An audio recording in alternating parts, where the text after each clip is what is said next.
This week in the Frame Shop, our client travels a lot, and he stays at some pretty nice hotels like the Ritz-Carlton. Our designer on this project is Bridget at Emerson James, and the client has saved his hotel key cards from his travels over the years, and he wanted to display these. So we've gone through several different options trying to create a design for this. At first, we were going to do a 4-foot by 4-foot acrylic box, and we discussed arranging the cards, like in a circle inside the box. Then we talked about maybe layering them so they kind of overlapped each other on different levels. But then when we received the cards, we realized there's a lot of them, and they're not going to fit into a 4-foot by 4-foot space. So normally we just work with the designer, but in this case, the client actually came into the frame shop to discuss this project. And he said that he wanted to use all the cards, and he wanted them all flats because he wanted to be able to see all of them. So that presented us with a different design challenge.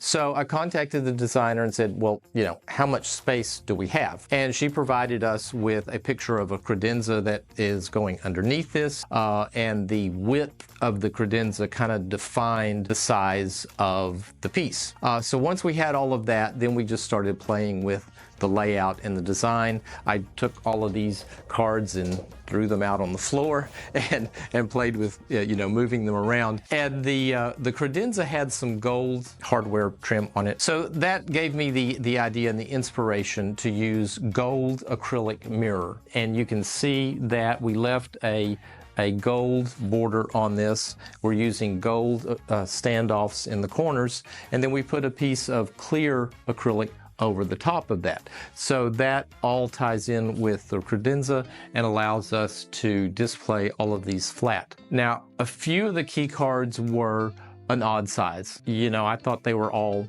pretty standard, but they're not. There were a few oddballs, and some of them are vertical and some of them are horizontal format. So I wanted to kind of break up the monotony of, everything in a row. So there's a few pieces in here that are done differently, like this one, which leaves some of the gold around it. And I'll show you a close-up of a couple of these. So this is the finished piece. It turned out really cool. I'm very happy with the result. So let's go back in the frame shop and I'll show you how we did this.